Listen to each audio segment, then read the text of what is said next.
Welcome to Ascension of the Chessmen, diving into the esoteric, occult, spiritual, and conspiratorial aspects of life, focused on solutions to the problems we face in our everyday lives. Let us ascend above all differences. Let us be the light in darkness, a breath of fresh air to those who can hardly breathe, and together awaken into greatness. This is Ascension of the Chessmen with your host, Andre Mitty. Welcome to the Ascension of the Chessmen podcast. I'm your host, Andre Mitty. Today's guest is a spiritual seeker, sound healer, and host of InnerVerse Podcast. Ladies and gentlemen, hobbits and fairies, give a warm welcome to Chance Garton. We got hobbits around here? That's pretty fun. They're hiding. I thought they were more like Mennonites. I didn't think they did technology. Yeah, I mean, they hide out. I just give them a voice on the show, so make them come Somebody's to life. got to. But yeah, thanks for coming back on, brother. Happy to have you back. But yeah, man, what have you been up to? Anything new with you? I'm working on the same kind of things I have been for a while, but maybe some of that is new since I don't remember when I was on the first time, but split my time between taking good care of myself and working with clients on sound healing, which I think we're going to talk a lot about today. Of course, making my shows, at least two of my own shows a week, and then I do other people's podcasts a lot, so that keeps me pretty busy, and producing audiobooks on the side where I can fit them in. Yeah. Awesome, man. And I just wanted to kick it off with, what initially piqued your interest or got you into working with tuning forks? That's a good question, man. I think I first heard about the modality on an episode of Higher Side Chats a long time ago. And I was interested in it. I found the person presenting it quite well spoken and seemed like there was a lot to it. And then I heard her again on Crow 777 in 2019. Yeah. Oh, yeah. I remember that episode. So This was Eileen Day McCusick. She's the author of a book called Tuning the Human Biofield and a newer one. Oh, he's got it right there. Yeah. You working on that book? What do you think? Yeah, I just started it a couple days ago. I'm like 20 pages in, but I'm loving it so far. I didn't realize how much science is coming up to speed with it of the last 10, 20 years, Absolutely. That's what I love about the method I'm a Libra moon and Eileen, the person who wrote that book, she's a Libra sun. So balancing and bridging the gap between the mechanistic and the mystic, being more in the middle, being able to show what's real about this energy field that has been spoken about for as long as humanity has been writing and keeping information. Right. I really appreciate that about it. Some of the science involved is pretty amazing. And to me, what's scientific about it is that the process that I learned from reading her book and then kind of worked out how to do it for myself would be very consistent from client to client. That there is actually something, I say there's actually something concrete there. I don't know. For all I know, the entire idea of the biofield could be completely imaginary, but it still works as if it's real. So totally. In that sense, I kind of consider it to be a language more than maybe something that is a structure of nature. And we can elaborate more on what I mean by that. The language aspect, though, because we're communicating with our body's intelligence. And having the language of the idea of the biofield and the anatomy of that gives us something to work with in terms of an intellectual scaffolding, so we know what message we're actually getting from the body, and in that way tapping into the all-knowing aspect of these glorious vessels carrying around the cosmic primal life force energy that we are. Right. Totally, man. Yeah. I was telling my buddy Dayton, who's with me today, to be my guest host. Dayton, if you wouldn't mind saying hello. We actually, so me and Dayton met at Shangri-La, this music festival up in Minnesota, And I was telling Dayton that, you know, you were the one that planted the seed with tuning forks, which I feel like there was other seeds planted, but it seemed like you really pushed it deeper in the soil as far as, you know, curiosity goes. And, you know, just talking to you further about it and then to see where you're at now with it, it's just mind boggling. So that was my first experience with sound healing, was a session with Dayton. We actually did 2 sessions over that weekend, but just profound, man. I had never felt anything like it. And I could just feel the energy moving in my body. It was pretty wild. Like, you know, I was on a journey, if you will.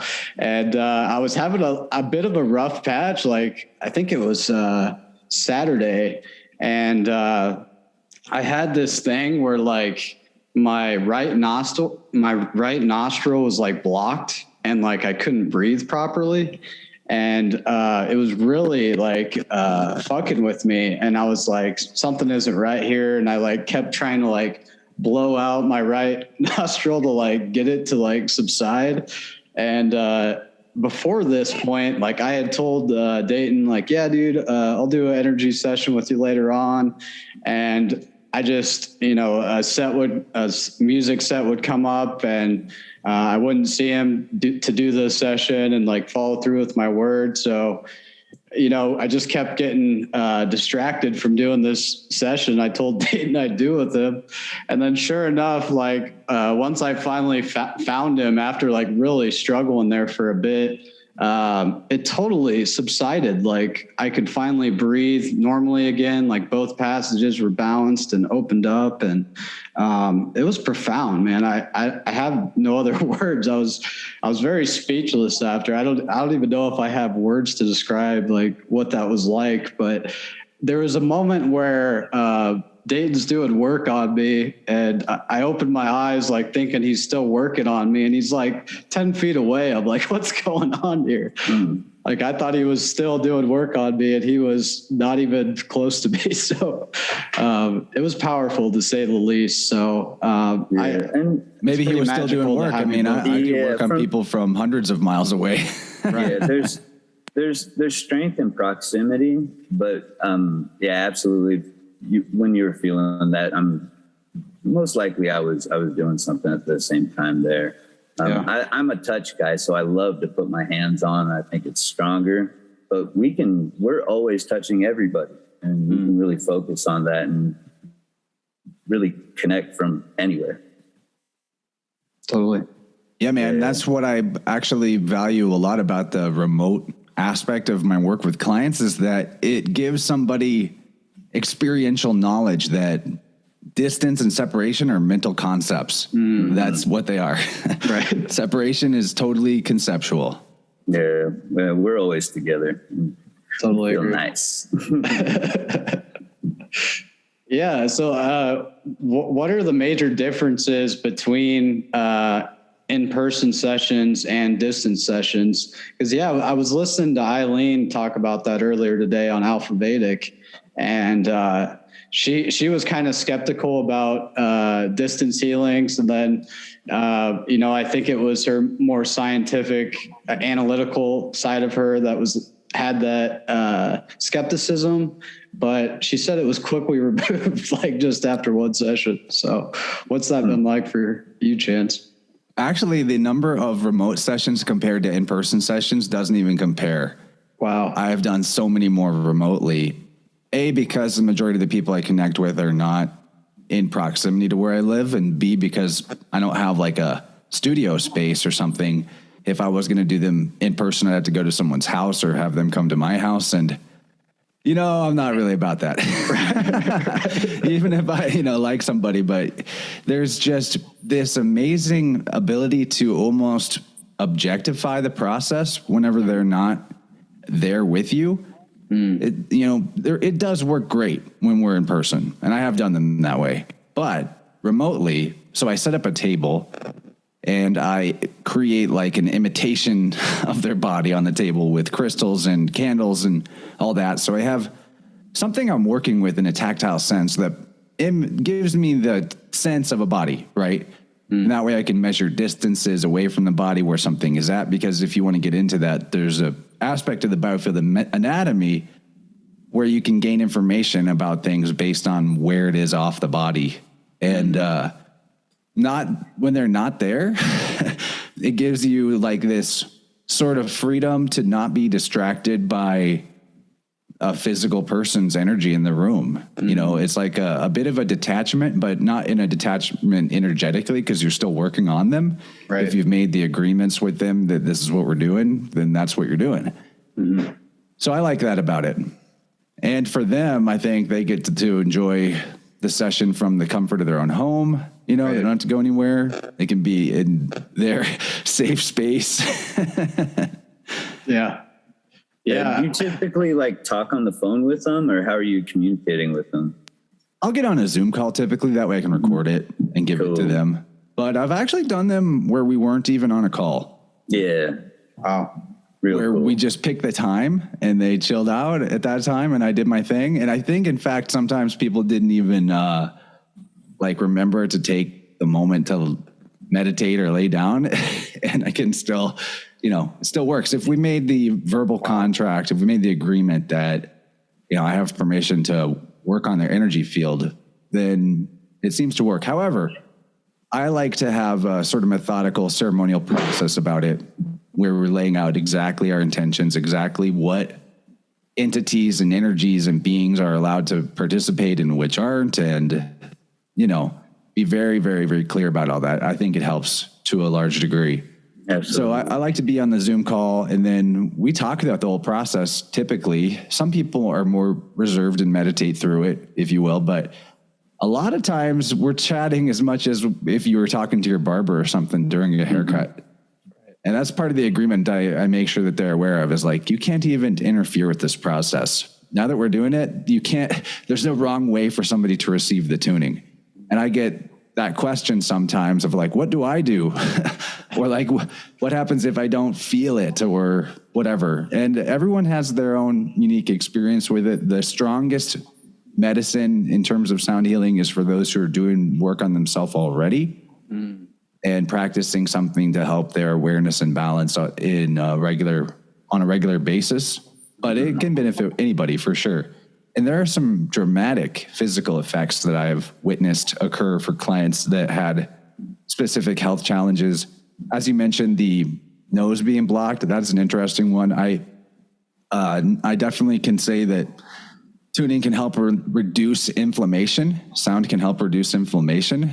And that's one of the problems with when you have that congestion and you're just like trying really hard to blow it out, and you're actually irritating the passageway more with all that force that you're applying to it. Right. So I highly recommend, if people are interested in being able to help themselves with that type of thing, a weighted tuning fork, which is the best way to actually do work on yourself, on your physical body.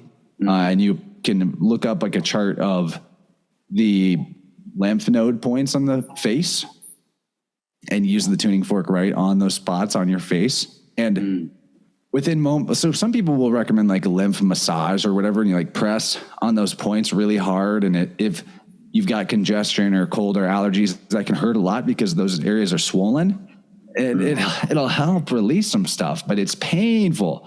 And then that part of your face will be sore for a while. If you're using sound, a weighted tuning fork is gentle. And as soon as you apply that vibration to the lymph node point, I mean, for me anyway, I immediately start to feel drain in the back of my throat of the lymph now starting to move and flow again. So wow, that's the kind of thing that for a regular maintenance is, even if you aren't having a problem that day, using a weighted tuning fork on the lymph nodes of the neck and on the face regularly can really help as a preventative measure against ever even getting some kind of a seasonal sniffle or cold.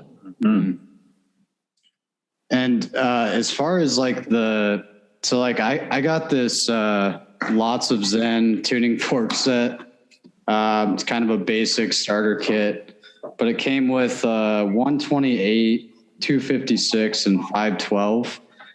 Is there like specific ones you work with that you like more than others, or work better for certain things, or you just kind of let your spirit guide you on that? So I'm a huge fan of the solfeggio frequency range. And that, I mean, we could get into a lot of interesting mathematical gnosis about solfeggio and why I like it. However, in my opinion, any coherent vibration is actually something your body can use to self-correct.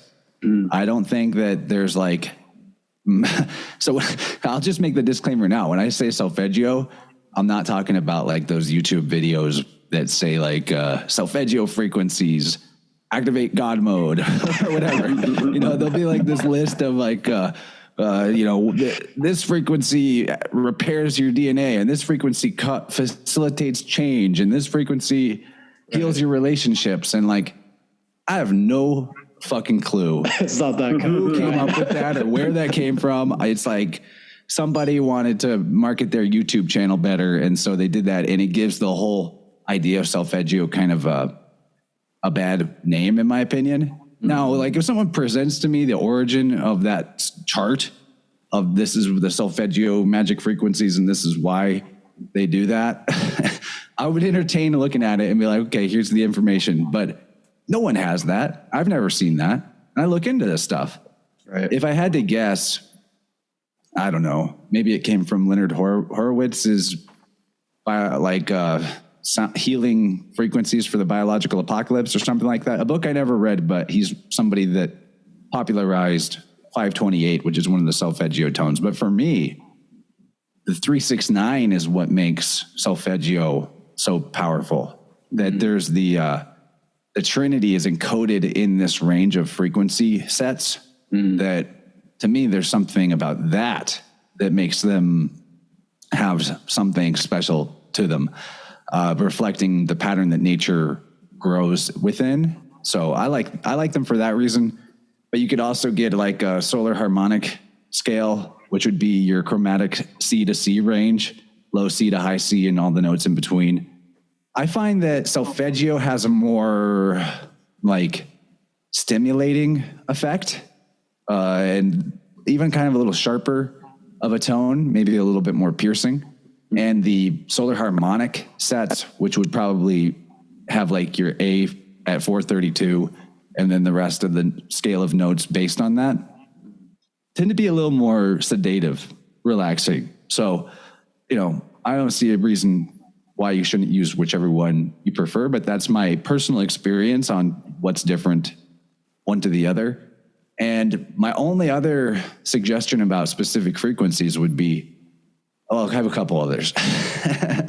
If you're actually interested in the practice of biofield tuning, which I'm not technically affiliated with, I don't know if that's a trademark term or something, but I like to let everybody know the Biofield Tuning Store is a great place to buy tuning forks. That's Eileen's website. Eileen Day McCusick, who I learned from. Totally grateful for how she changed my life. But I'm not like certified or affiliated or whatever. I do want people to go check out her stuff though. And one of the forks that you can pick up from her would be like a 174 or 144 or one of these weighted tuning forks. And I really like the low range, like the 174, which is a solfeggio tone. Because those longer tine forks, which would create the lower frequency vibrations, are easier to detect when there's some kind of like a shift in the tone or something like that. And they're also kind of a little easier to strike loud and clear because they have these longer tines. So all in all, like if I wanted to, I could do an entire biofield tuning on somebody with just the 174. And that would be great. It's the easiest one to hear clearly when there's some change in the pitch. But that being said, because all of this is operating on kind of like a mental plane, and in my opinion, the value of the system is that it's like a language to communicate with your body. Part of the value is also with a full range of solfeggio or solar harmonic forks, where you're attaching the root chakra to C and the sacral chakra to D and up the line. Or with solfeggio, where I would correlate the 396 to the root, and then up from there, 417 sacral, 528 solar, 639 heart. What I think is useful about that is because I'm I've memorized that sort of scale, and it's easy to do because it's just like 1, 2, 3, 4.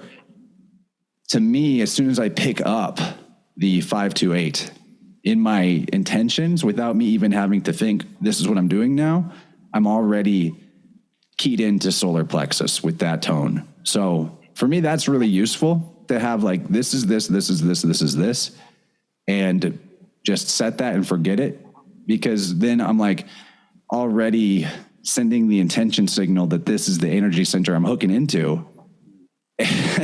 So I find that very valuable. And then the last thing I would say is, I don't know if this is a hard and fast rule, but generally I think what is not helpful about like the 440 tuning of modern music is that as you approach the other notes on the chromatic scale from an A at 440, you start getting into decimals or fractions of the notes are not even whole numbers. Excuse me, I'm gonna sneeze. Bless it. Yeah, thank you. Yeah, I just did that whole drain my lymph thing before we caught on, so I didn't maybe clear it out as good as I could after. Yeah, it is. It is, and that's the other cool thing about using sound is that the effects are actually going to unpack in your body from your energy field for up to like 3 days before they're fully actualized, because the body is slower, and the blueprint, the energy field is the blueprint, and as it has been adjusted, your body takes some time to like catch up to that and reframe itself to the template. So yeah, that's a lot of stuff I threw at you. I think I covered everything that was in my mind. Totally. So just so I get this correct, the tuning fork you used the most, you said was the 174, or was that the 274? 174 is really helpful for that like ability to hear pitch changes and shifts. If I was going to pick one fork to do the whole session with, and I didn't have access to any other forks but one, 174 would be a good bet. However, if I got to pick anything, I would actually use this guy. Oh, damn. That thing's huge. Yeah, I have this like Mjolnir Hammer of Thor tuning fork here. This is actually a 384. So that's not in the solfeggio range, but it is in the 432 A, is the A to this, but it's a G note, which I really, really like. This is not a tool for like the beginner though. It's an expensive tool. Oh yeah. And it'll just go on forever. So, technically if I could only use one fork, that would be the one I used, but that's not something I could recommend to the new person.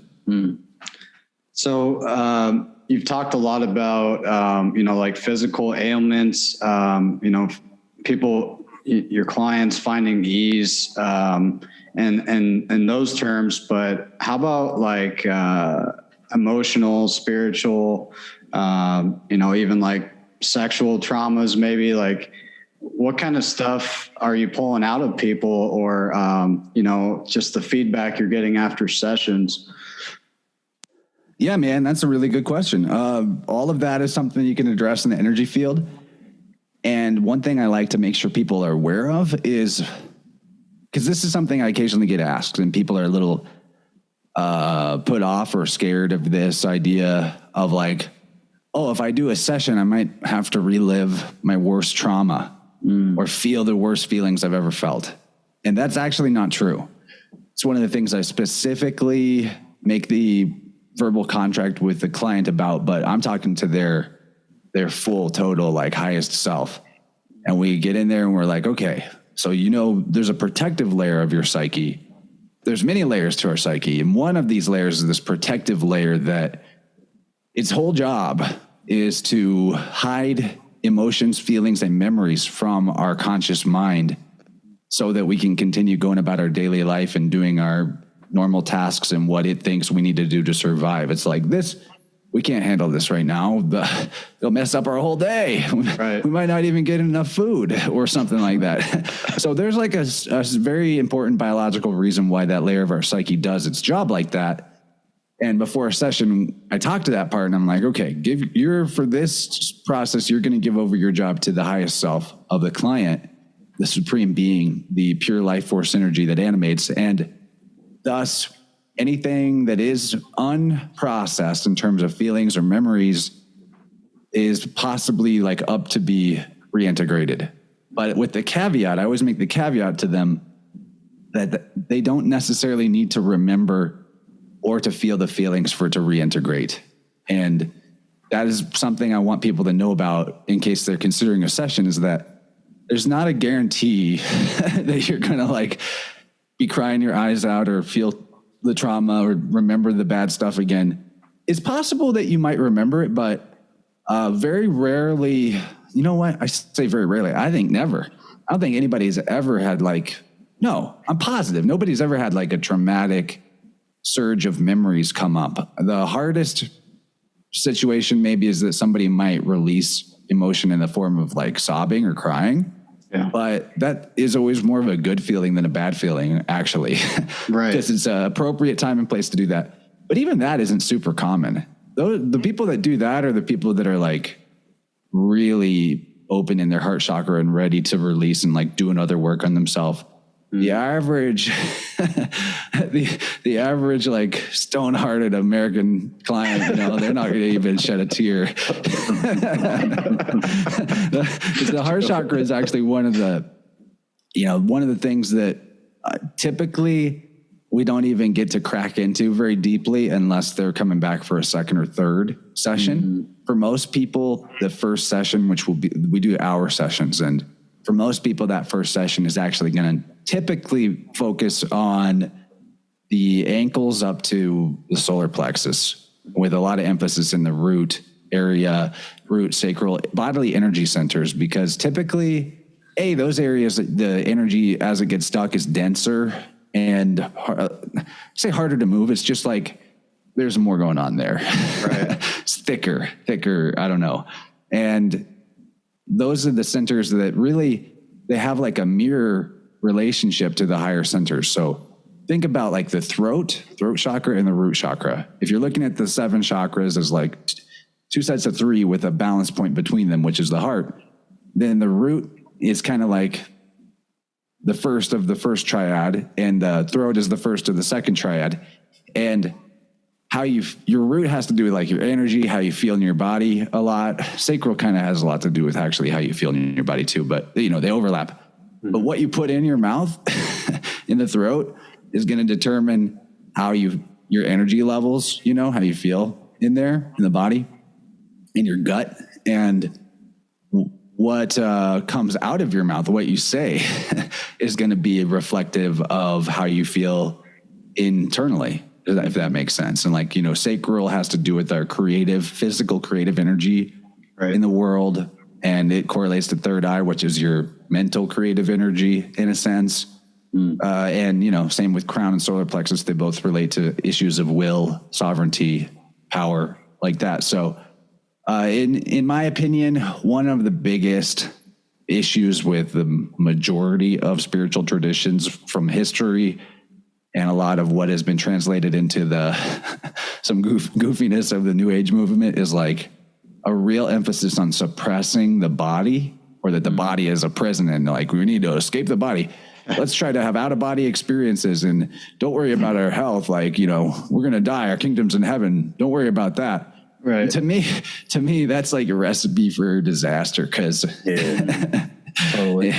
If there's one compliment that I've been given that I really appreciate, because it's like super aligned with my intentions, is people tend to say that I'm grounded, or that they like that I bring things back to a body-based perspective. And I think that's very important, because I live in a world where there isn't this thing called spirit and then this thing called matter, or like there's not this spirit world, but we're in the physical world. I think we're in the spirit world right now. Right. I don't think there's any difference. My experience, my knowledge in terms of how I see matter, and especially as I learn more about alchemy, I'm like, matter is definitely energy. There is not energy in the matter. There's just a scale of like what the energy is doing and what aspect of our sensory input apparatuses are we detecting that energy on. Totally. So matter's like one end of that spectrum, and energy or light, you know, that's another end of the spectrum, but it's one thing. They're not They're not opposites. And in a hermetic sense, that makes perfect sense to me too, because, you know, there aren't really even opposites. There's the thing and the degree of the thing. Like there's not hot and cold. Right. There's good point. There's more hot and less hot. There's not actually such a thing as cold. And that's great too, because it can really help clear up some of our view of the world. Like there's actually no such thing as darkness. Darkness is conceptual as well. It's the term that we apply to when there is less light. But in terms of it being like a substance or a thing, and it, you know, there's not existence and non-existence.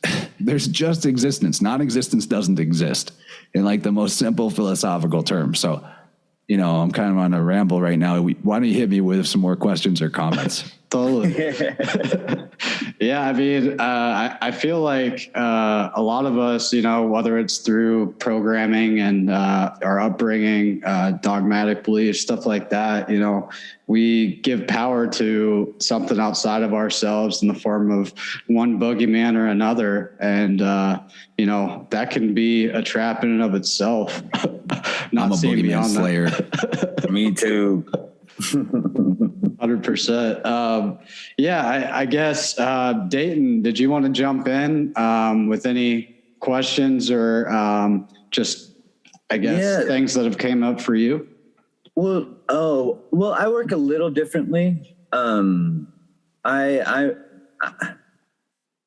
I agree with like, I like where you see, as far as like, I'm a body guy too, and earth, and it is all just communication and running back. And for people like going out there wanting to grab forks and get into sound, I think your intention with it has more strength than the actual fork you have. And I just think the sound just is a good way to carry what intention you're sending. And like, I've gone through the 7 keys and how they're supposed to hit you in certain places. And I do believe that the physics of it, where the vibration enters, is at the same points for us.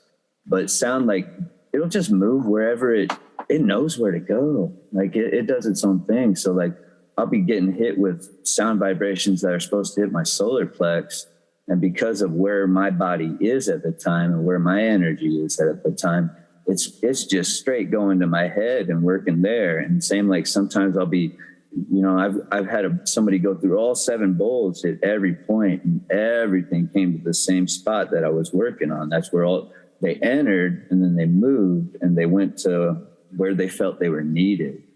And it had a lot to do with the same hand sending it, wanting to send the same type of thing to me. You know, it's, I think the intention, I think where the source is coming from is most important about using sound.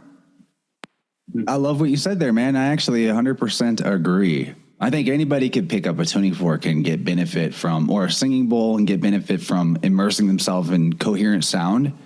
Totally. And, you know, and so the biofield anatomy method, what makes it so special and different, if you will, is consider like, you know, if you were trying to write a story, you're trying to write an allegory that provided some kind of profound lesson to the reader, but all you had to work with were the letters of A, B, and C. And like, are you going to write much of a story with that? Or, you know, and maybe this is not a good metaphor. I've never really tried to come up with one before, but here's the deal with, like, obviously your body can use the coherent sound where it needs to apply it. That's 100% true. But a big part of the process, considering like what you just said, that really what's going on here is communication, that nature is a big interconnected web of communication. Ecosystems are, every point is in communication with every other point. Look at mycelial networks as an example of that. Mm-hmm. Look at how electricity, how field dynamics work. So our bodies are the same way. And actually what is causing the dis-ease is that, like, you know, the signal in the kidney is no longer reaching the signal to other parts of the body that it needs to talk to. And at the end of the day, the ideal scenario is that every part of your whole system is in connection with every other part. And, you know, there's a very interesting tangent to go into with, like, what is transhumanism and why it's the opposite of what I just described. And how, like, on a profound philosophical level, why it's such an inverted and dangerous concept. And maybe remind me to talk about that afterwards. But with biofield anatomy, so it's like I said, it's like a language. We have this conceptual framework of what energy stuck in different parts of the field means. Okay. And to some degree, there's like a verifiable reality to aspects of it, like the size of someone's energy field, their personal bubble space, really does consistently average out at about 6 feet off the body. And I can detect that with a fork. I know when I touch the edge of it. Specifically for me, how it works is I get clicks and pops in my head, in my ears. Whenever I hit the edge of it, it's like pressure differential in my ears that I literally hear and feel as clicks and pops. They feel like electrical things happening in my head. And that's not going to be maybe everybody's way that their body clues them in. A lot more people are going to be using very careful, paying attention to the actual sound and how long the fork vibrates out, what kind of wobble it has. And this is where the practice aspect comes in, because you need to figure out how you are going to detect this stuff. And maybe it's just an innate knowing. Maybe you're like, I know when I hit the spot because I just know. And that's fine too. That's actually how I started out. And then over time, I started to get more of a concrete, consistent messaging system from body. Because body's like, okay, we know what we're doing here. We've done this a bunch of times. Okay, I know what this is. And I also think it has to do with my Qigong practice being very regular, because similar stuff goes on when I'm moving energy and clearing my own meridian channels. Similar electrical popping, clicking stuff happens throughout my body during that process. So I think there's something related there, that I kind of developed that particular skill out of the habit of the daily practice of Qigong, which I highly, highly recommend. I got a really great recent episode with teacher John Monroe on my channel. Really good episode. So to give some examples about this biofield anatomy language and what makes it useful is, first of all, because like you said, the sound is the mercury in this equation of carrying the salt to the sulfur in an alchemical wedding. And so the salt is memory. Salt crystals are memory in the plant kingdom, in your body. You know, it's wisdom, ancestral memory. The sulfur is like the soul, the essence of the being. And the mercury is that which bridges the two together, carries them together. It's the ferryman in mythology, you know. It's Jesus, it's Odin, whoever. And the sound is the mercury in this equation, where energy that is stuck off balance in your field is actually the same as memory. Metaphorically or philosophically, it's salt. And it's salt that needs to be married to the sulfur so that you know your own power and remember who you are in a way that makes you not as divided, if you will. Energy, consciousness, same thing. All energy in the cosmos is actually the same life force energy, and that life force energy, the degree to which that you hold it as a body vessel, that's how much more you're actually able to be aware of it once and remember about your mission here, your own life, all that. If you think on it, it's radically true. Like, the more energized and alive you feel, the more things that you can handle at once in your awareness, the more things you know, the lower your energy dips, like the walls start closing and getting dark, man. Light, the energy and light memory, these are actually synonymous terms in the philosophical scheme. And whenever we apply different terminology to this one life force energy, it just depends on the perspective we're looking at it from and the relationship that we're taking to it. So whenever we have difficult, traumatic stuff that we don't want to remember, or more importantly, when some experience happens in our life that causes us to set a particular belief about ourselves or about the world, but it's kind of the same thing. Think about when you get a new device, right? Some kind of technology. The first time you pop it open and you're like, okay, what are the options on this bad boy? And you go into the options menu and you don't really know what you're doing with this device. You set a few options and then you just go on your way and start using it. And then like years later, you like look into the option settings menu and you know the device a lot better now. And you're like, why did I have it set to this? This is a terrible setting. Right. So here's a specific example of somebody that I tuned recently. It was a younger guy. He was like 20, which is always interesting because they're closer to that early life stuff. And, the majority of my clients are probably 40 and older. And anyway, we hit this spot in his field where the information that was there for me was like, okay, at some point, somebody was kind of ragging on you and calling you lazy at this. And I knew the age. I think it was like 11 or something. I was like, you were between 10 and 11 years old. You're going through some experience, maybe a teacher, maybe one of your parents was calling you lazy a lot. I got the sense it was a parent. And they weren't maybe even being malicious about it, right? They're just like, well, do your chores. You're so lazy. And whatever. He didn't necessarily even remember the experience per se. And sometimes people do know exactly the experience when I bring it up. Sometimes they don't. And this is one of those where it's more obscured from them because at some point he got this messaging that he's lazy. He internalized it, to some degree believed it. And this is like the metaphor of the technology where you set an option in your settings menu and then you forgot that it was even an option. So we oftentimes, and a lot of us out there, most people out there have beliefs about themselves, their own abilities, their own power, their flaws, particularly what they think are their flaws, where they set that belief in their options menu and then they forgot it was even an option. They set it and forget it. And it might not be like a big energy drain, but in the grand scheme of exactly. In the grand scheme of things, if you like even have 1% less of your personal energy available because it's tied up in the belief that you're lazy. And so to adhere to that belief, you're holding that energy back from yourself. This is a great example, but there's all kinds of ways that this could happen and types of beliefs that can hold us back that we don't even know we said about ourselves. We don't actually believe that now in our conscious mind. Like, I'm not lazy. But there was some time in your life where you actually internalized it, believed it, and you're still holding on to it a little bit because you never went back and changed the setting. So that's the equivalent of what's going on whenever I find that stuck energy and bring it to their mental awareness. I tell them I found it at this age. And a lot of times what I find people are like, yeah, I'll be like, I'll find something where I'm like, okay, here's the time where you felt trapped. You felt like, you didn't have any personal power and control over where your life was going. Yeah, you're 27, and they'll be like, oh, yeah, that's when I got married.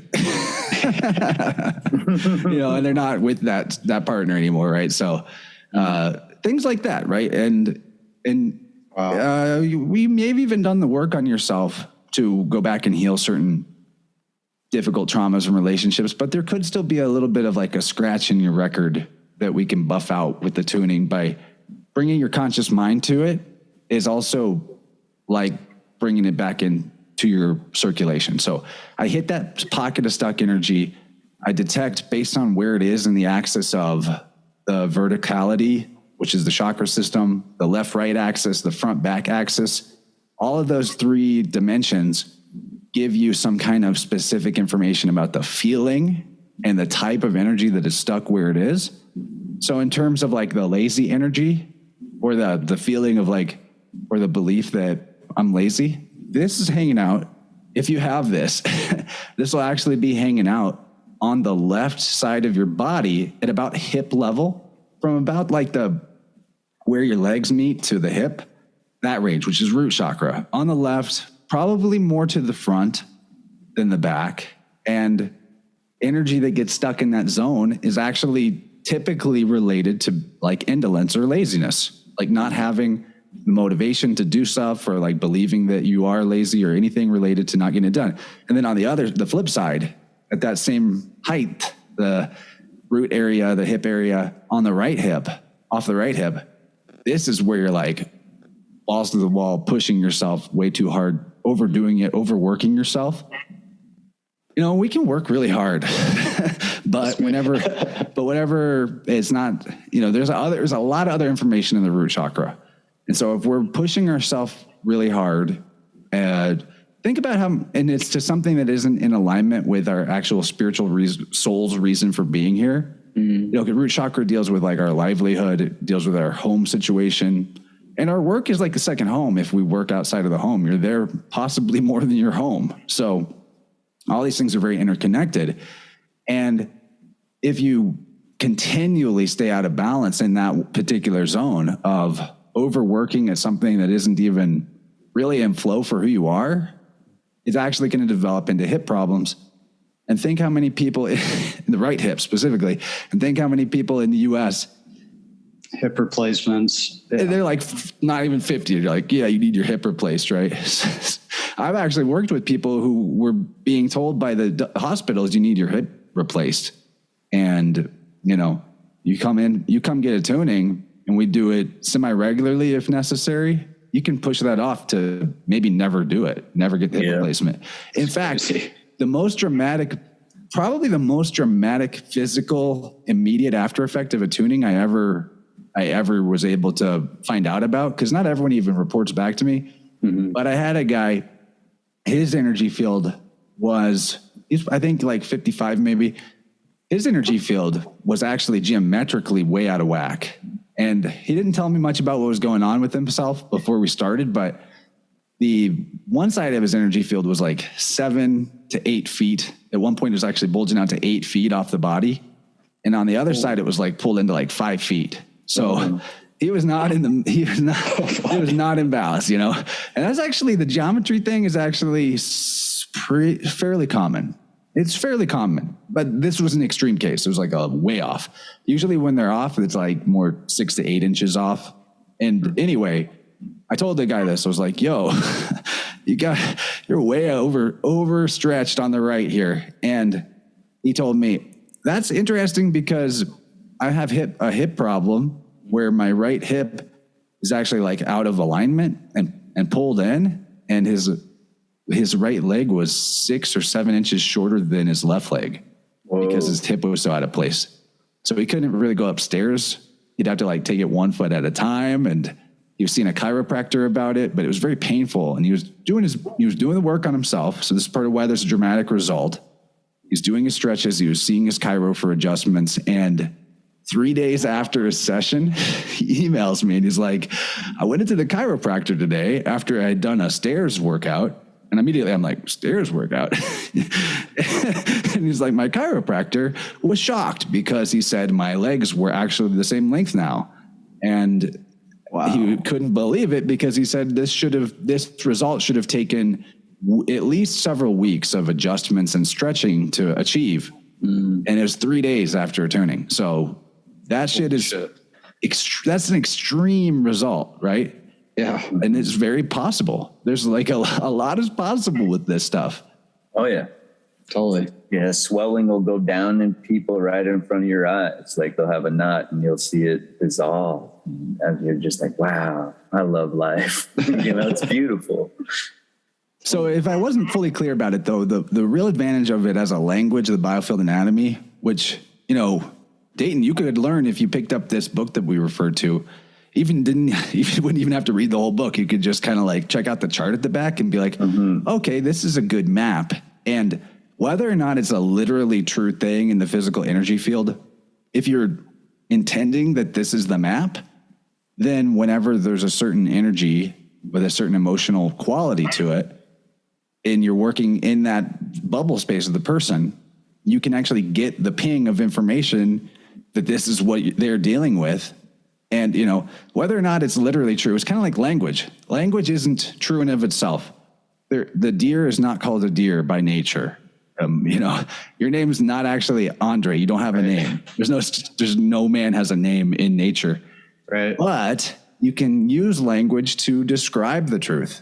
And in the same way. So I'm not like a stickler to say like the biofield anatomy is literally the physical anatomy. Maybe someone else will use a different language, or, as I've approached this work to some degree, I have maybe my own twist on some of the parts of the biofield from my experience and all that. But it is really useful to use as a language because it will allow you to describe the truth quite accurately and beneficially, because now you're bringing to their mental awareness, to their conscious mind, something that is actually describing the truth of how their energy field is configured or something that actually happened to them in their life. And when you get to that point with tuning, where you're able to tell somebody you are this age and something like this happened that made you feel like this, and they're like, yes, it did, exactly at that age, here's what it was, they get like a real wake-up call to see just how important their energy really is, that somebody waving around tuning forks in their living room states away or countries away could tell them something about themselves that they had forgotten, but it was true. Yeah, and that's clutch, because right there, that allows them to be more receptive to the whole process, and it's going to be more beneficial for everybody. And I'm not familiar with the language you're speaking of, but I've had a lot of field experience, with different people, different cases, and what you're saying, how you describe it, is very much on spot. Like, it all makes sense. It all goes the way it feels, like the way you're talking about the points, and this is here and this is there and that's there. I'm following you, and I like it a lot. Yeah, it makes a lot of sense. And language is clutch. We need to communicate, and the science will help a lot of minds that aren't in tune to the feeling. Right. Yeah, I found it interesting. Eileen was talking about how, like, pregnant women, people with pacemakers can't do this work. I would get your take on that kind of thing, or what that's about, or what that brings up for you. I defer to the expert on that. First of all, the process of sound balancing is electrical, and pacemakers are electrical devices. So right. as soon as you got technology in your body, we're outside of my comfort zone for sure. Right. I wouldn't want to disrupt that. With pregnant women, it is, I don't know if she is way more educated and credentialed. So I think we should defer to her on this, but right. Here's the why. She would probably say the same thing about cancer patients as well, that because tuning can actually cause a spontaneous detox process, or it can cause certain bodily organs to actually reset. Like if somebody's really redlining their kidneys and adrenals with caffeine and nicotine and other things that are bad for your kidneys. Oh yeah. Oftentimes, they might not even tell me those things about themselves when we do a tuning, and they let me know afterwards that they're just wrecked. Like, they're so tired because that system is actually rebooting, and their energy will come back stronger and clearer afterwards. But spontaneous detox, fatigue from adrenal reset, all of that is stuff that could happen. And you don't probably want to do a spontaneous organ release of toxins when you have a baby inside you, or if you're already compromised by receiving chemotherapy or something like that. So I understand all those. I understand those situations maybe not being ideal candidates for tuning. That being said, I think it's possible to set clear intentions and boundaries with the body on where the sound can go and what it can do, and being a little more tactical. So in those cases, people in those situations, I would probably still not be super keen to do like a session on them unless we were targeting something very specific that wasn't going to interfere with those other processes. And that they were aware that, the risk, they need to make sure that they're setting that intention themselves very clearly. And they're like, right. I'm not responsible if you have a detox that is not helpful. But, okay, so as a practicing healer person, I get wanting to have those boundaries so that you don't do something that causes more harm, because the whole point is that you want to cause help. However, I think probably the intentions would be honored and everything would go okay. Even I've never had somebody have a detox experience that they weren't ready for and needing, so I trust the body's innate intelligence a lot. And if you are somebody in one of those particular situations, pregnant, cancer, pacemaker, the best answer for you is the same as my answer for anybody. You sound yourself on yourself.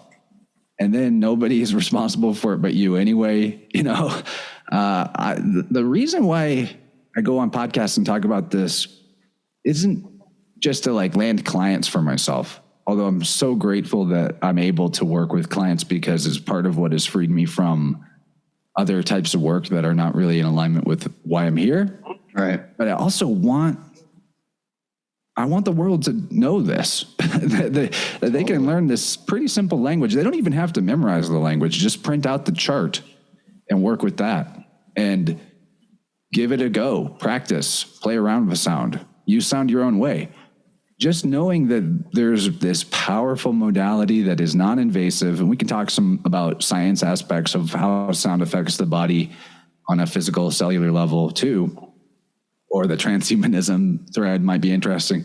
I just want more people to be practicing this. I mean, it's great that people can come to me as like a specialist or whatever, but know that as I said, I really started diving into this in 2019. That's 3 years ago.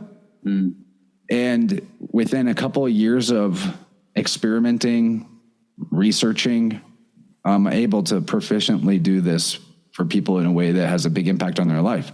I think that means that a lot of people could do that short journey to proficiency as well. And I would love it if this was as common of a practice for people as that they knew how to do for themselves and for others as like taking a shower.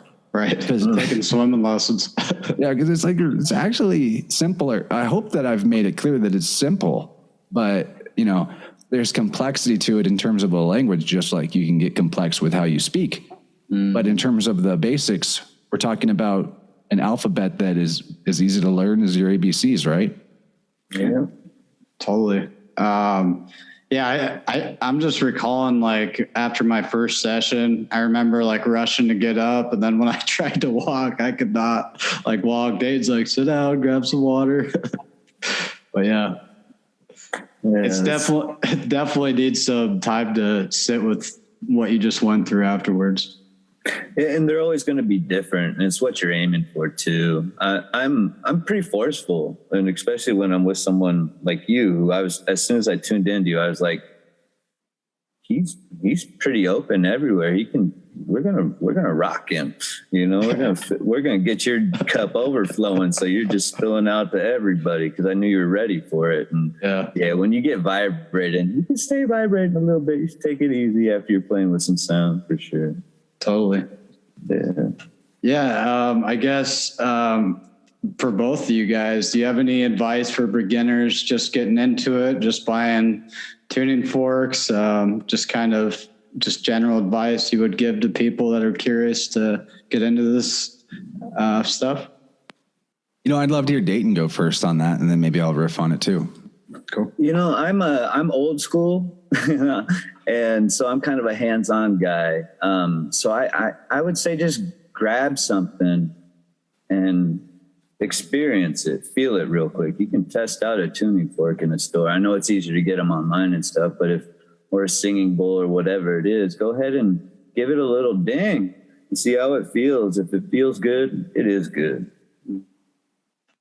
Yeah, that's really great. My personal advice is, if you're wanting to just open the door to this type of thing, not necessarily trying to work on other people, I'm a huge proponent of the weighted fork.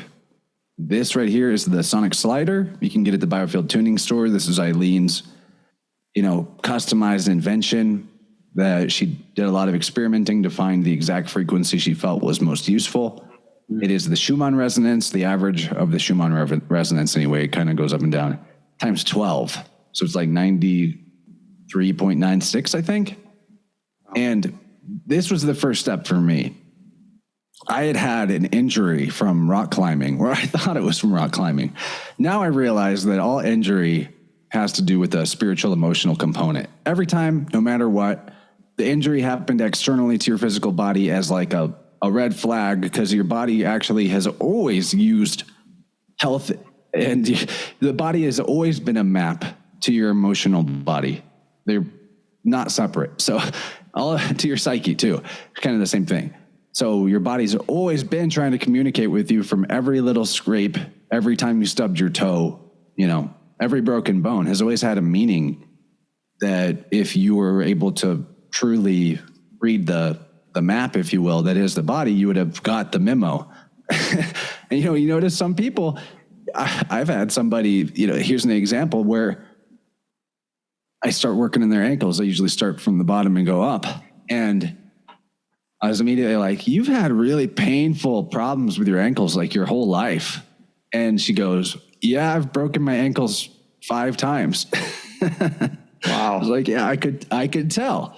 So the ankles have very specific meaning. If we're talking about the left ankle pertains to our ability to identify stress and move away from stress. And the right ankle pertains to our procrastination or perfectionism, if you will. Things like that. I call it procrastinationism. Because for me, like, it'll manifest in me being a perfectionist about details that actually are not important at all, as a way of procrastinating the stuff I should be doing. So I'll do both at the same time, but now I'm more aware of it. So anyway, that's the ankles. The ankles have very specific information in them. And if you're having ankle problems, rolling your ankles, broken ankle, it's actually going to pertain to one of those things, depending on left or right ankle, front or back, and all that. There can be there can be some overlap, because there's overlap to the ankles and the knees, and all the energy centers are connected to each other as well. If it's not, you might not know it, but you could be having a sacral issue and an ankle issue. And then those things in context with each other will tell you even more specifically what this situation is going on that your body's trying to alert you to. So anyway, all that aside, backing up, I had this injury to my left shoulder. At the time, I had no idea that the left shoulder pertained to absorbing negative energy from the world, like absorbing the pain and suffering from the world or from people around you. The left shoulder, left armpit has a lot to do with that. Eileen calls the left armpit the pit of despair. Because for whatever reason, that's like where you accumulate that type of external psychic trouble. And I didn't know that. And I had this left shoulder injury, and I was at the time in a relationship that was definitely like psychic vampirism. I don't want to put blame on the other, because psychic vampires and narcissists require victim mentality empaths in order to operate. And that's where I was at, and I wasn't seeing it. But all that aside, I was like, I hurt my shoulder climbing, and I can't seem to fix it. And I'd take like a month off climbing and then try again. And it wasn't getting better. It was actually getting worse. I couldn't raise my shoulder above this level, or my arm above my shoulder level. And then I heard Eileen for the second time on that Crow episode. And I was like, this sounds really good. Bells were going off in my head. Ding, ding, ding, ding. This is a thing you should check out. So I got a sonic slider. I ordered a book. I started using the slider on my shoulder, just holding it to as close to the area where it was painful as possible. And I'm not kidding you, man. Just doing that for like 5 minutes, maybe 10 minutes a day. Within 3 days, the pain was gone. Within 5 days, I was raising it all the way up. Wow. Within a week, full range of motion, full ability to work out, no more pain, didn't come back. So, and then it took a little longer for this, but then like within a few months after that, toxic relationship ending. And at the time, even back then, even learning about the process, I didn't realize like that one thing led to another. But I definitely did. I was no longer vulnerable in this area. And so like as you heal your body, as you address emotional hangups, as you, in a literal sense, seal up the holes and vulnerabilities in the plasmatic membrane of your bioenergetic field, thus your external world also shifts. And in many ways, so the relationships didn't shift. I'm a big proponent of, you don't actually need to like cut people out of your life usually. Like having healthy boundaries and knowing when to say no in a situation, sure. But generally speaking, all of that stuff sorts itself out if you're sorting yourself out. You don't need to like go around, who do I cut out today? You know, it's not, it actually will rearrange itself on its own. And the same goes for like your living space. You get your personal energy in balance and harmony.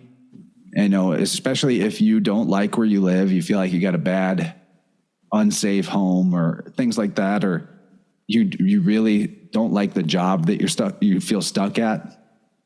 A lot of times people are trying to fix their life by fixing the outside world. They're like, I would just be happy if I could work for myself, or instead of working for this job, do this instead. And they're just striving and fighting and trying to make that change in the external world. And they just feel like they're spinning their wheels and they're stuck to the stuff that is stressing them out and they don't like. But if they would address it on the energy level and be consistent with maintaining that vibrational harmony, they will find themselves out. They will find their way out of those other situations. It will happen. The opportunity will show up that they need. The courage to do the right thing will show up, whatever it is. You know, they'll move. Like, it's wild. I'm positive that this is true. And even in simple stuff, like part of the issue with the stuck energy in your field is that it is a part of you that you've now walled off, compartmentalized, and kept separate. And in a sense, you might as well call that demonic possession or entity attachment. Right. I actually, in terms of interacting with attachments and possession type stuff, I approach that type of idea from the biofield so that it can be sort of objective, less emotional, less scary, less mystical, because it's functionally the same. You know, the ancients would consider that people got sick because of evil spirits. Now we know that it has a lot to do with the biome in your gut. Is there really a difference? We're talking about invisible entities that you can't see that influence your mind and your health inside of you. Is there really a difference? Parasites. Is there a difference? I mean, right. Functionally, it's the same thing. It's just different language to talk about it. So that's how I would say you're actually like releasing, possessing entities, integrating, you know, getting rid of attachments, however you want to put it, with the process of biofield tuning. And because that energy that was being held at arm's length away from you, right under your nose all this time, is actually your personal energy that you've separated from or attempted to. Of course, you're never actually separate. It's wild, though, to consider how, on a macro level, if you've created this separation and you've put the negative out here and you're trying to hold on to the positive here only, metaphorically, that doing that actually creates a field, you know, very similar to the idea of quantum entanglement. If you have taken particles that were a part of the same whole originally and separated them, a field is created between them, no matter how far apart those particles are. And in the same way, you're creating a field where you're influencing the field that's already there by holding this type of energy away from yourself. And because your energy field, your personal bubble space, your toroidal field is a fractal microcosm of all other toroidal fields in the realm, then the world you live in is actually going to be in a way configured in the similarity to the field dynamic that you've created in your torus. It is like that. So because part of that energy is now out there, you have, say, like 90% of your personal power available, 80% of your personal power available. And look at your life. Are there things where you're like, you're starting but not finishing? Do you do the dishes and get 80% of the way done, but after drying them, you don't put them in the cabinet and you leave it sitting there? These are the little things that are actually a reflection of your personal, what bioenergy that you have available of your personal power. And that's a big result that can come from doing this type of work on yourself or receiving this type of work, is that you will find that you've got the energetic throughput, that you're finishing things that you started, that the closet that you have been afraid to touch, or you felt like you didn't have time to organize or get rid of the stuff in there you needed to get rid of, all of a sudden one day you're just like, I think I can do this today. And it gets done. You know, your living space is one of those toroidal bubbles that is a fractal macro of your bubble. it's actually, your living space is a layer of your psyche.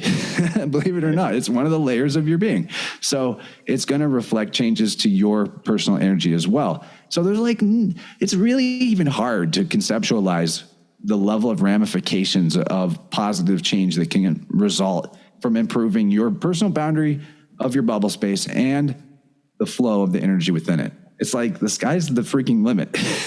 And what I love so much about how my life has changed since I started doing tuning, something I realized recently that is different than the way life ever was before, is I actually work more productivity-wise than I ever have, but I don't feel like it. I feel like it's the weekend every day, partly because I'm working for myself now, because I have that root energy more sorted out, so I'm not like pursuing livelihood for survival, for the feeling that I need to survive, because I'm afraid that if I don't do the thing I hate, then I won't have enough money to eat or whatever. But what I really love about life now is that I get everything done, but it's never on like a schedule or a clock that is not my own. So, you know, I'll see things that need to be done in my space or in my list of projects and make the mental note. Yeah, sure, that's on the to-do list. But at the time when it feels good and right to do it, I just spontaneously do it. Instead of it being like, all right, it's 8 a.m., Johnson, and I need those TPS reports within 30 minutes, and you got to do that right away. And then as you're trying to get that done, your office mate is like, I screwed this up. Can you help me with this? And you're just like, fuck. And it's like always on the external world's time. And you got to do this now. And like, it's never in the flow that feels good or right. And for me, life now, all the things I do, it's what I want to do when I want to do it. And I think that is possible for all of us. I think that's the natural human state. I think that's how energy is supposed to work, is that energy is primed to move when the feeling is there. And I'm all about following that. It's a good place to be, brother. And I could definitely see it's had an impact on you. I mean, just the way you speak, man, I can tell, like, just even, I think it was like a year ago I last had you on, but I can just feel it, man. I can see it in you, just how you conduct yourself. And your voice is stronger and you feel more in your purpose, is what I'm picking up. So bravo to you, brother. And I'm happy you're on the path. Thanks, man. Yeah, about a year ago is where I actually ditched the old job for good. Yeah. So, and I didn't it was have like right after that happened, you came on. So yeah. It's awesome, man. Congratulations. Thanks. This has been a fun conversation so far. Fuck yeah, dude. I wanted to ask you your thoughts on like the whole 432 hertz and music and that whole thing, as well as do you think there is like a set frequency or vibration like that is kind of our baseline, or that we would be in perfect harmony as opposed to others, or do you think everyone is unique in their own way with that? Those questions are a bit over my pay grade. I don't want to like bullshit people, but I think the value of like 432 over 440, I think I already kind of touched on this, is in whole numbers. Maybe I should just get into solfeggio as well. The things that I've discovered about that sort of determine why I like it. I want to open this reference I have. Hopefully I can find it easily. You know what? No, we'll just do this off the top of my head. Okay. So I think that coherent frequencies are what the body uses to self-tune. And coherent means like the trough and the peak and the trough of the wave are consistent with each other in shape and size. So there's like symmetry and harmony. I think that's where the good juju is. And for whatever reason, like we have this unit of measurement called a second. And when we're talking about hertz, we're talking about like oscillations per second, right? I don't even like the word hertz. Obviously, that's a family name. Right. It has other meanings phonetically. But so when we're talking about frequency, we're talking about vibration. We're talking about cycles per second. How many times does that thing cycle in the 1 second? And a second, for whatever reason, does have this when you look into the, like why the ancients even picked particular units of measurement, there seems to be some type of cosmic harmony to the units of measurement that we are applying to the world. And why that is, maybe that's another conversation, but there's a difference between decimals, fractions, and whole numbers in terms of this coherence. This is my opinion. Okay. So I'm not telling you for sure that this out is. Don't take but it. Whenever, but okay. So understanding like theosophical reduction or addition is where you take a number and you add the digits together to reduce it down to one number. So 174 would reduce to a 12. 1 plus 7 is 8. 8 plus 4 is 12. So that's actually a 12 reduced down to a 3 again. So the 174 is also kind of carrying this energy of 3. And that's one of the solfeggio tones. But what about a, 214.79? What energy, what numerical energy is that holding? Well, it's like, I don't know. I'm not going to even do the math on that, but we're in a range of decimals where all of a sudden you've got some of the numerical energy, metaphorically speaking, on one side, and then there's this thing called a period, and there's some other energy on the other side of it. At least mentally, it's like it's just less cohesive. And I think that that's maybe what the problem is with 440, is that we're getting into a range of some of the notes having these decimals to them. And not that decimals don't have their place and use in mathematics or whatever, but in terms of coherent sound, coherent frequency, I like solfeggio because there's the 174, which is reducing down to that 3. Then there's a 285. 2 plus 8 is 10, plus 5 is 15. So that's a 6. 1 plus 5 is 6. Then you have the 396. 3 plus 9, 12. 6 plus 12 is 18. So there's a 9, right? 18 reduces down to a 9. So right there in the 174 is a 3. 285 is a 6. 396 is a 9.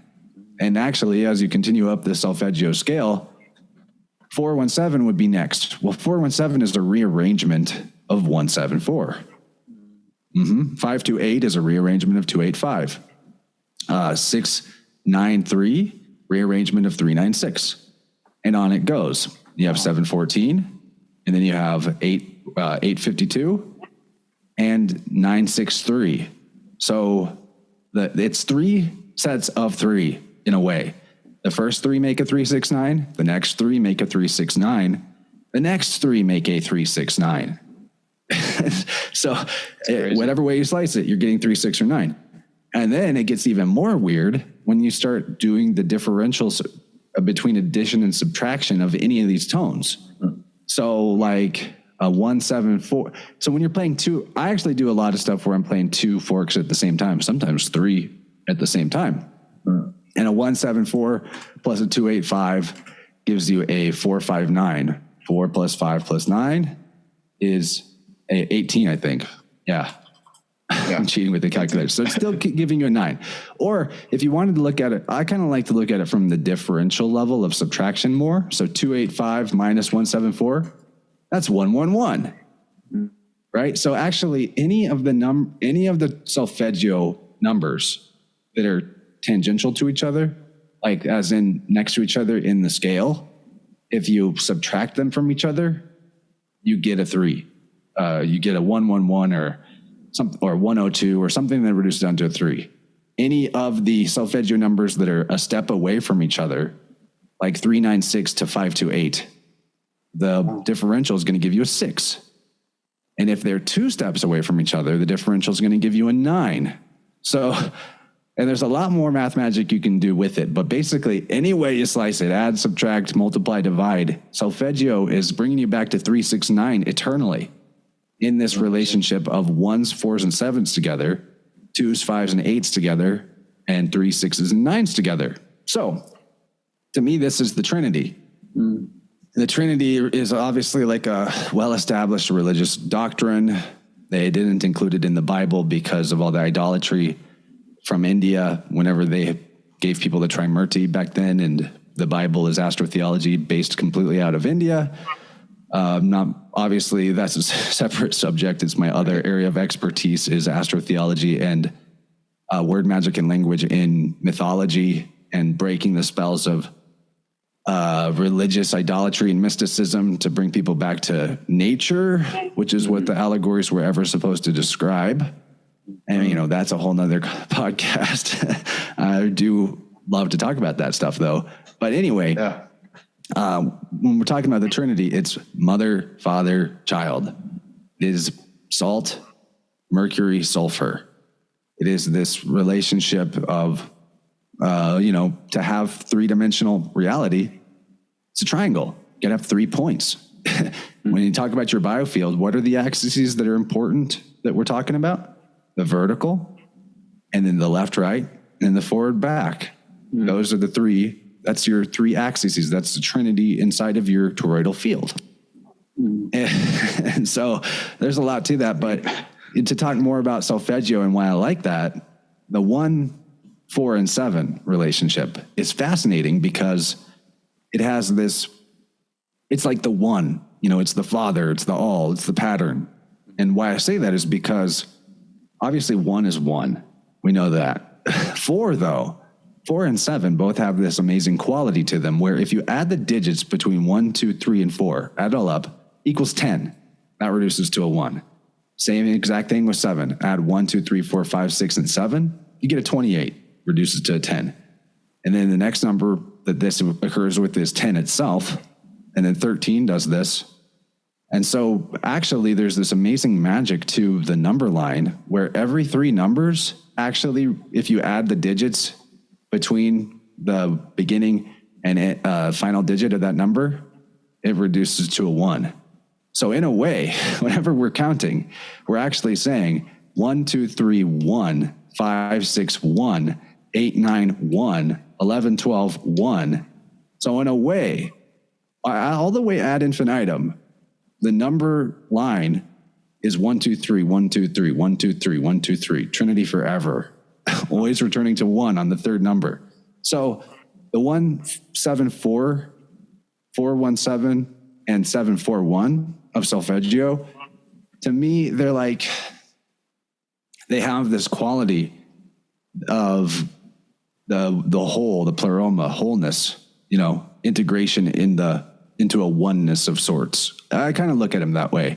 Philosophically speaking, you can use any of these tones for any part of the body if that's your intention and what you're plugging into, no doubt. But philosophically, to me, that's like really cool mystical shit and proof that nature is not an accident, because like how would these numbers harmoniously exist as abstractions that seem to actually replicate themselves across the whole pattern? Fibonacci sequence.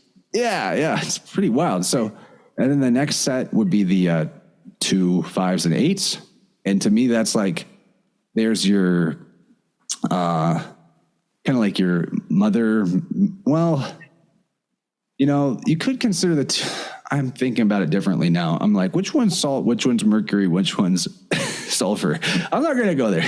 I need to give that some more thought. But 2, 5, and 8 have this quality of like gender, maybe, in relation to the 1, 4, and 7, because 2, 1 and 1 is 2, and 5, is like, there's 2 on each side, and then there's a balance point in the middle, and then 8, is like this in 2 circles next to each other. It's 4 and 4. So there's sort of like this, I don't know, there's a quality to those numbers in their relationship to each other that makes me think of gender, like mirroring, and maybe that's like, maybe that's the mother of the equation. And then the 3, 6, 9 is obviously a Trinity thing, that next triad. To me, that's like, 2 Trinities coming together to form a 3rd Trinity, the way that happens with conception and then birth of a child. The 3 plus the 6 gives you the 9. Could be like that. So this is all just airy-fairy philosophy, but to me, there's some pretty cool magic with solfeggio that no matter which way that you look at it, you're continually returning to this 3, 6, 9 pattern. I think that's where I think that's where the beauty and the magic is in it, is in that, but it's abstraction. It's not about like this tone will change your DNA and like all this shit that you'll see on the YouTube channels that have millions of subscribers. Yeah. Not that I'm not knocking on that. Like if there's one of those channels that you like and it's like meditative music, or it's like activate your pineal gland, 852 frequency or whatever. Right. If you like it, go for it. If it feels good, it feels good. Just like what Dayton said with the forks. But, to me, like there may be some ridiculousness in the advertising of that shit. It's kind of like, wow, there's not like a magic easy pill. Right. Shortcut. I don't know. Yeah, it's like offering shortcuts that aren't really there. Totally. Yeah, it's totally a gimmick. And, there is a lot of clickbait out there that's like, here, follow me and I'll take you to Clickbait's the word. That's right. Clickbait is the word. Right. I was just going to say, Dayton, do you have anything you wanted to add in here as we get towards the end? I'm just really stoked to have been here and spoke with you guys. Chance, what you're doing is beautiful and your understanding is nice, and how you deliver, how you perceive I'm really stoked to have had this conversation. I'm flying and I'm looking forward to hopefully talking with you more. I think we got a lot in common. One of my things is getting the healers together. And so we all I've worked with a lot of different healers, and we're all very unique, and every single one of everybody's process wouldn't step on anybody's process. It's really cool. So I'm hoping to see more and more of you. Hey man, likewise. I love what you said.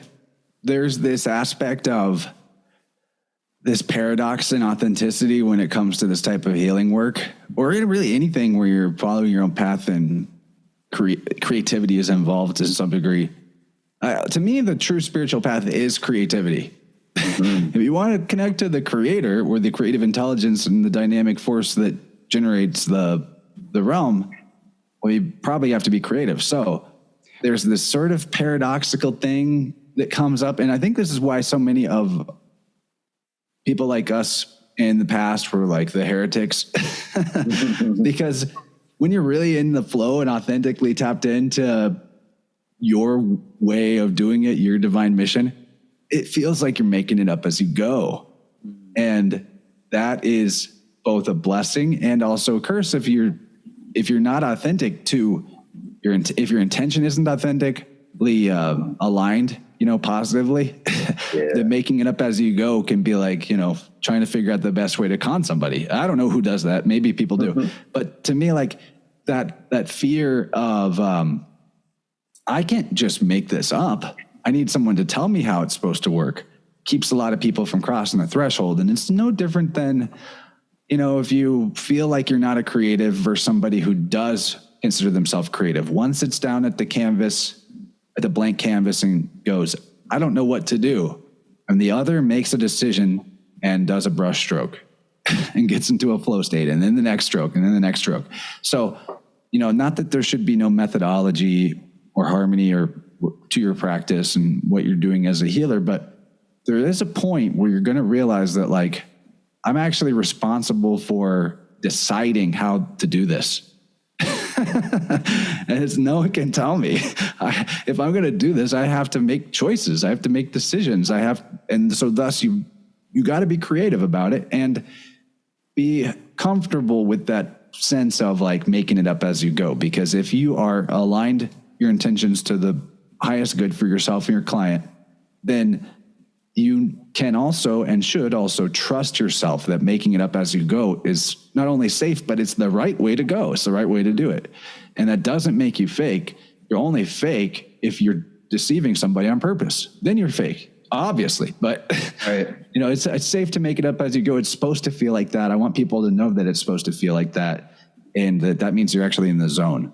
Yeah. And listen to those feelings, and that communication is clutch, but also, like for me, because I'm not studied, I just went out and did.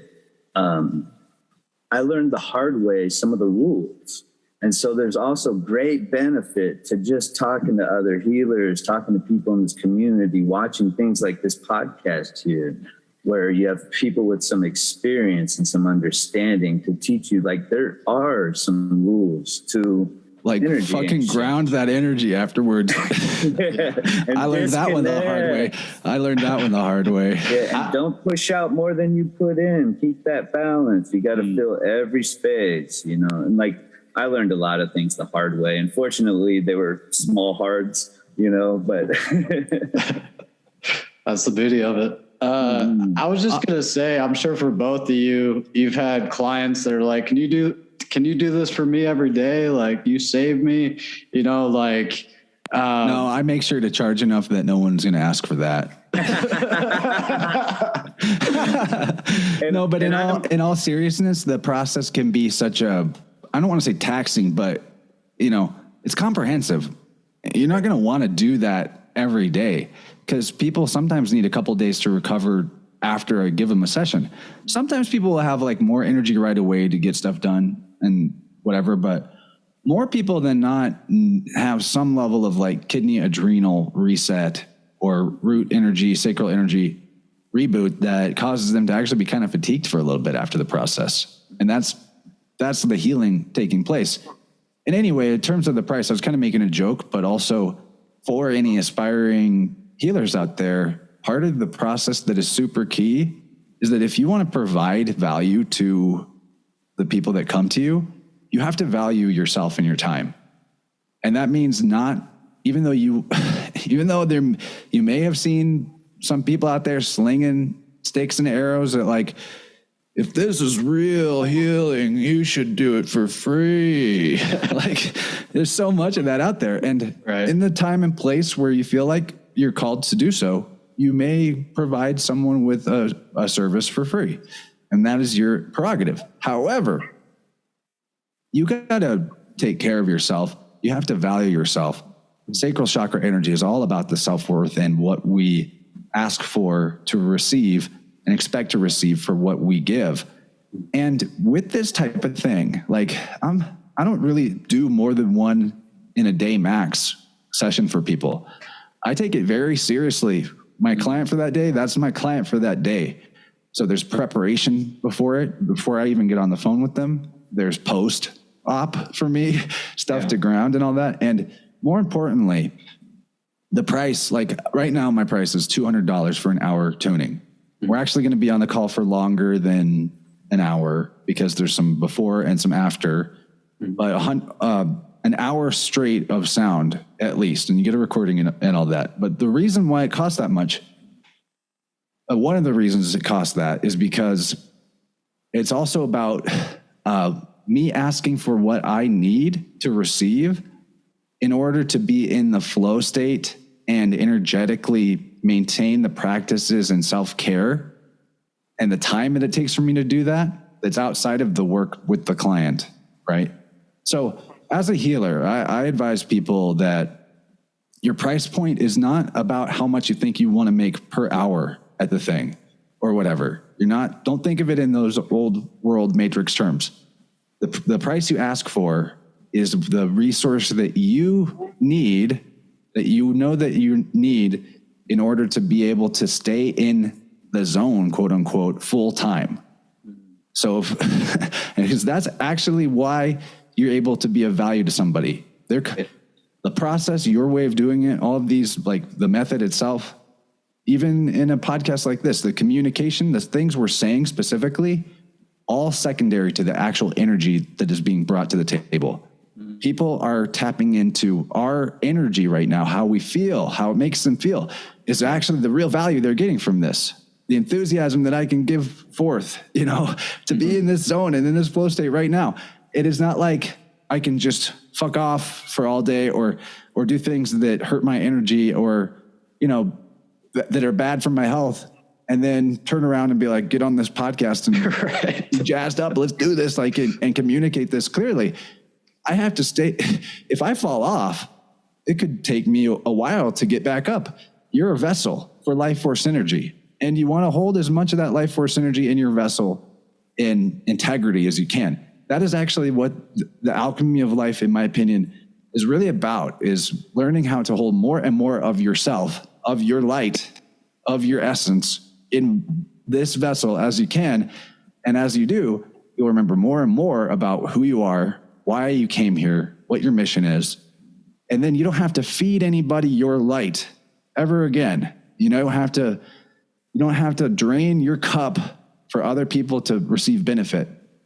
The more integrity your vessel is, which is your body, and the more of the life force that you're holding within it, the brighter you shine, and people see who they are and where they're at just by being in your presence or proximity. And you're not feeding them anything. You're not losing that. It's not about giving other people your juice. That's your juice. Hold it. Mm-hmm. And then let them see what it looks like to crush.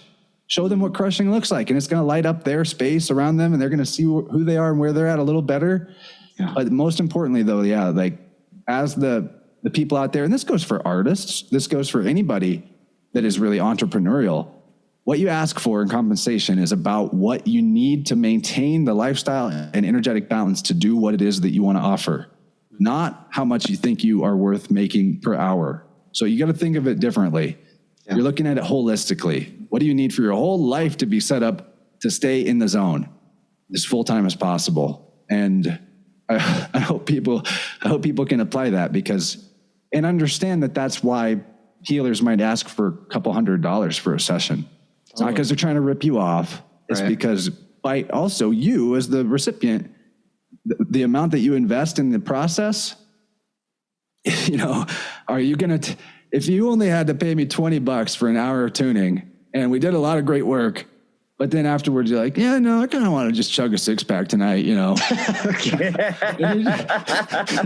and you're just going to drop off again energetically back off the cliff to where you were before. Whee! Like, is that even going to feel like, are you even going to care? Because you only are out $20. If you invested in it a couple $100 to make this shift, you're going to care a lot more about maintaining that shift. It's an investment. And I think it should be seen that way. And I think that it's fair to do that. And that's my 2 cents about money in terms of money and healing and how they mix. Yeah. I like how you put that. Thanks for explaining that. Me and Lindsay Schwarman talked a lot about, the worth of, healers and people in the spiritual community. She undercharges, man. Yeah. She undercharges. She's good. Sorry to cut you off, Dayton. Go ahead. Oh no, you're good. I really liked how you said that, and that's really wise and well spoken, and I dig that a lot. I do dig that a lot. And I want to go back to like a little bit of I lost it. I'm stuck on what you said, man. That was dope. Well put. Yeah, Before you even got on that rant, Chance, I was just going to say, like, at the end of the day, you guys are helping people heal themselves. And, that's where I went. Yeah, knowing that, I'm paying $200. Like, this could be the only session I ever need in my entire life. And my life could change after this, like with the intention you're going into it with. If you're going into the intention of it with like, I might have a cool experience, like, and then I'm just going to go back to who I was before. Like, well, you set yourself up for that, Yeah, I do. I'm hoping that people will learn how to do that, how to move that energy.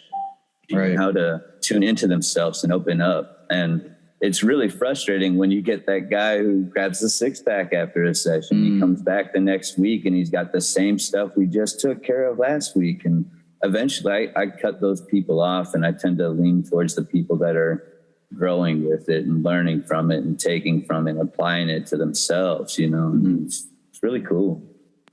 And what you just said too, I think, for me, my personal evidence that the standard I hold all this to in terms of on the money side is working is that I've never had to like deal with a repeat client who just wasn't getting it and was using me as a crutch. Mm-hmm. Never had to do that. I have had repeat clients, but when they come back, it's because they're ready for like the next level that they want to hit.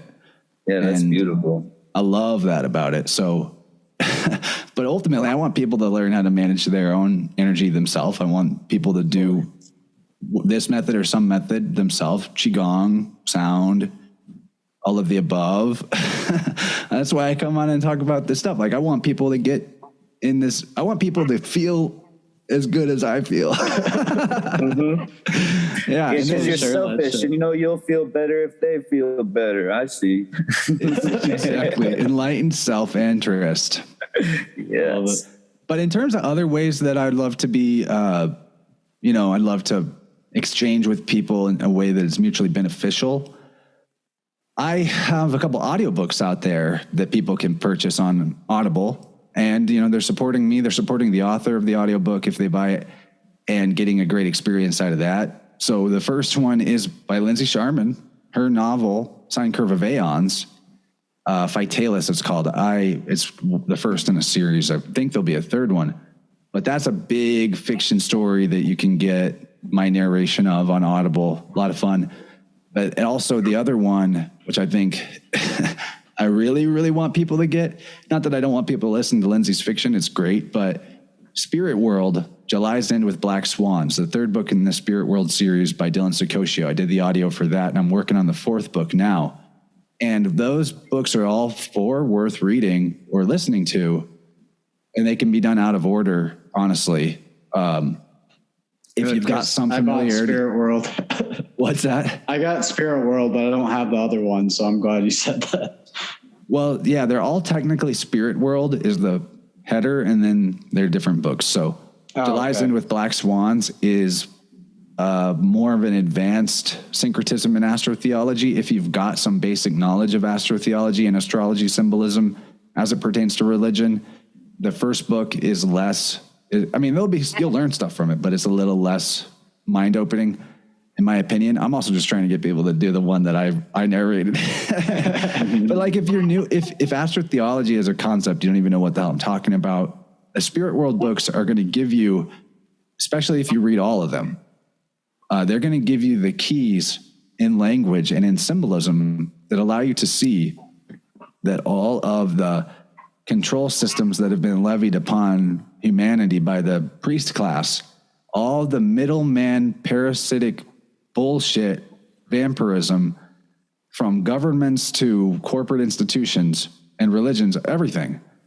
Okay, so the entire system of the way society is set up, where we have this, and it's alchemy, believe it or not. It is a dark application of alchemy, where you have a mediator between you and the source of something that you need. And that mediator is skimming off the top from you, right? Literally the entire way we do a commerce, and we're all kind of forced to do commerce this way to be a part of the system. And, the mediators of spirituality that say they've got the direct line to the God or the being, and you go through them. The governments, the food producers, like, how many people even know where the actual food they're putting on their plate came from? So all the different ways that humanity is disconnected in awareness from the source of one thing or another, or the source.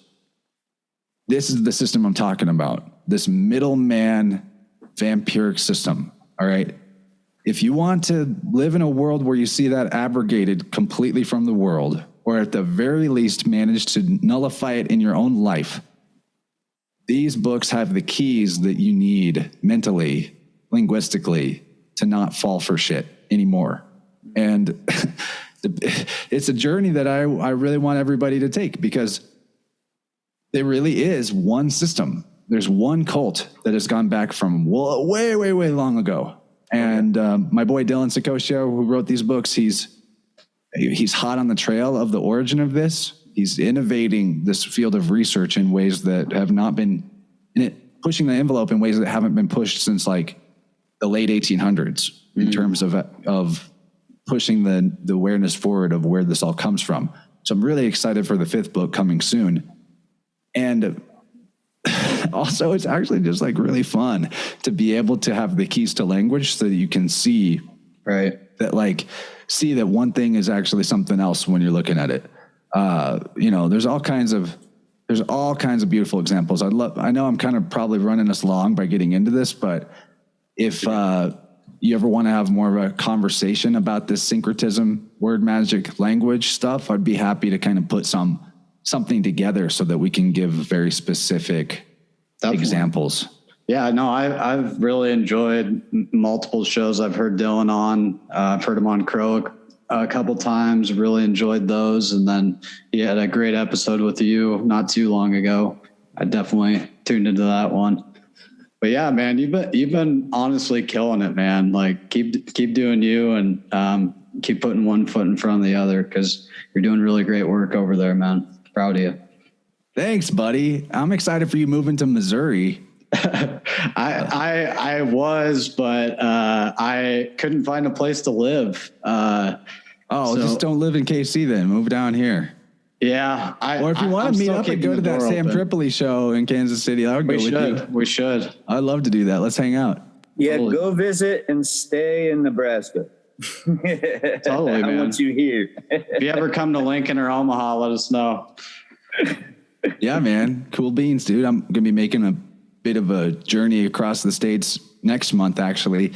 People can catch me at Music and Sky Festival in Southern California. This is in Cuyama Valley on October 13th through 15th or 16th.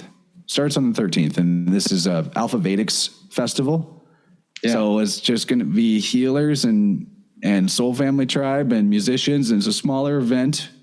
And it's going to be the type of place where, like, you're not going to run the risk of being stolen from or having to deal with somebody that's so spun out and wasted that they don't even know where they are and no one's going to die and all that stuff. So I've been to a lot of festivals, and there's this weird threshold where like crickets becoming locusts at a certain density level, humanity starts to swarm at some of these events. And like, I don't know what the exact number is, but it's like there's 4,499 people there. Everything's cool. There's 4,500 people there. 7 people die. There's like this weird thing that happens where all of a sudden no one's watching out for each other. And this is not going to be like that. This is going to be the type of event where you make lasting connections and friendships, or strengthen relationships with people that you've known online, or content creators or authors or scientists. And most excited that I hear Eileen Day-McCusic's going to be there, and I can hang out with her in person. I'm going to be walking around with my giant tuning fork.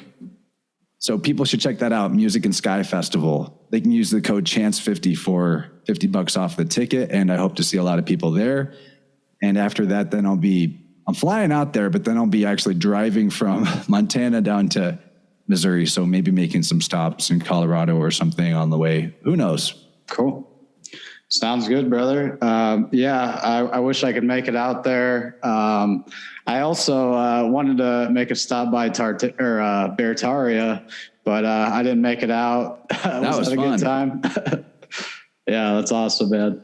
So, dude, I want to thank you so much for coming on today. This has been awesome. Glad Dayton could make it as well.